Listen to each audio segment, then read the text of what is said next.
The much-anticipated Trump-Zelenskyy meeting, held after high-voltage Russian strikes on the eve of Christmas, lasted 2.5 hours. Post-meeting, optimism and positivity were on full display at Mar-a-Lago.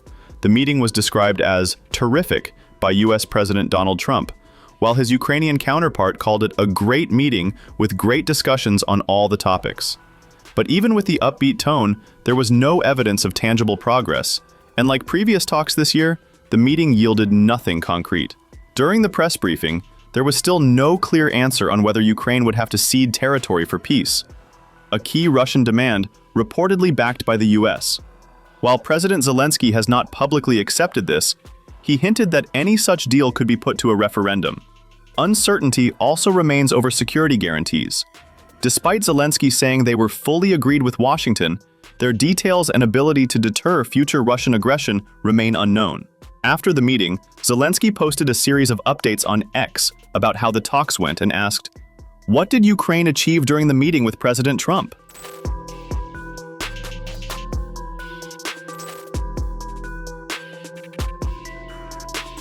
Zelenskyy began by announcing that POTUS assured Ukraine of strong security guarantees, with conditions to be put to a vote in Congress.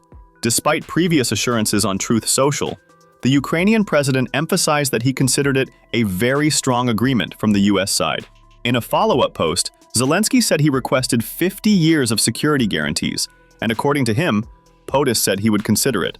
Only time will tell. Zelenskyy said Ukraine is close to finalizing a key point in its 20-point peace plan with the US, a post-war economic support package. The plan includes US business investment, special reconstruction measures, and progress toward a bilateral free trade agreement. The US's interest is evident in the economic package. President Zelenskyy said Ukraine and the US are finalizing a step-by-step sequencing plan to coordinate actions with allies toward ending the war. He confirmed plans for an upcoming National Security Advisors meeting in Ukraine, followed by talks with European leaders and the Coalition of the Willing. Documents will be finalized at the leaders' level before a planned meeting with President Trump and European partners in January. He added that, if progress continues, Ukraine is ready for talks with Russia in agreed formats.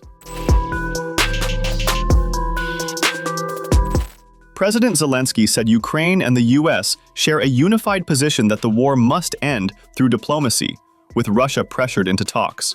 Zelenskyy emphasized that Ukraine wants a national referendum to approve the 20-point peace plan, calling it the strongest expression of public will. He added that Kyiv expects reparations from Russia, including $100 billion from frozen assets in Europe over the next 2 years, to be used for reconstruction or defense. Amid Zelenskyy's update about the meeting with Trump, a moment from the joint presser in Florida is doing the rounds on the internet, and Zelenskyy's reaction has gone viral for the right reasons. When Trump said Russia will be helping in reconstructing Ukraine as they want Kyiv to succeed. Wait, what? That was Zelenskyy's reaction, and rightfully so, considering the past 4 years of history of pounding each other. Watch. The moment. For any kind of reconstruction of Ukraine post an agreement? I did. They're going to be helping. Russia's going to be helping. Russia wants to see Ukraine succeed. Once, it sounds a little strange, but I was explaining to the president, President Putin was very generous in his feeling toward Ukraine succeeding, including supplying energy, electricity, and other things at very low prices. So a lot of good things came out of that call today. But they were in the works for 2 weeks with Steve and with Jared and Marco and everybody.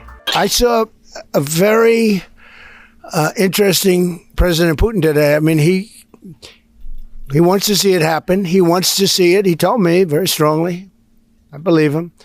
Don't forget, we went through the Russia hoax together.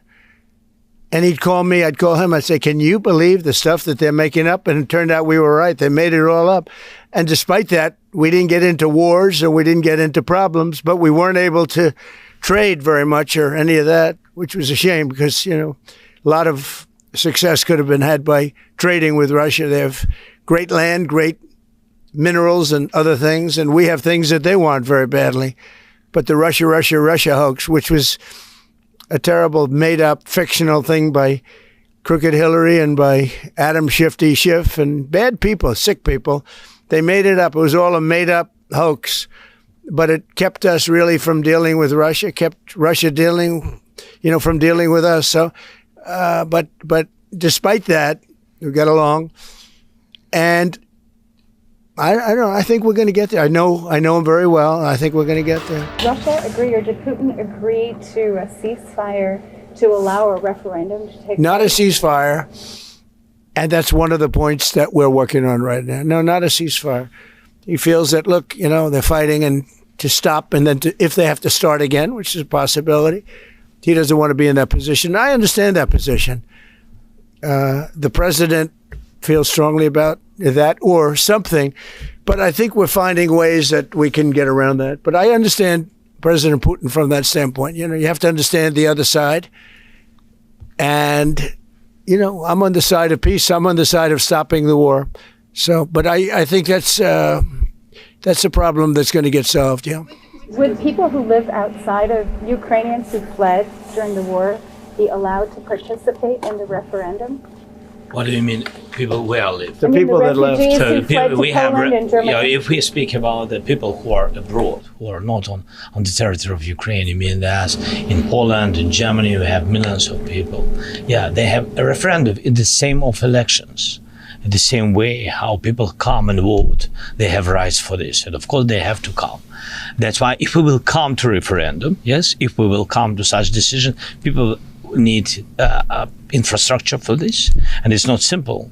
And that's why we spoke about it. It can't be in one day, very quickly. It's difficult because we need infrastructure. When you have millions of people, you have to build it in Europe, mostly in Europe for today.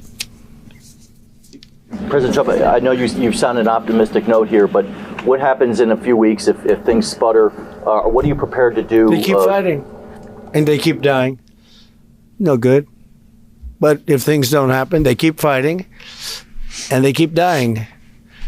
And we don't want that to happen. He doesn't want it to happen. President Putin doesn't want it to happen either.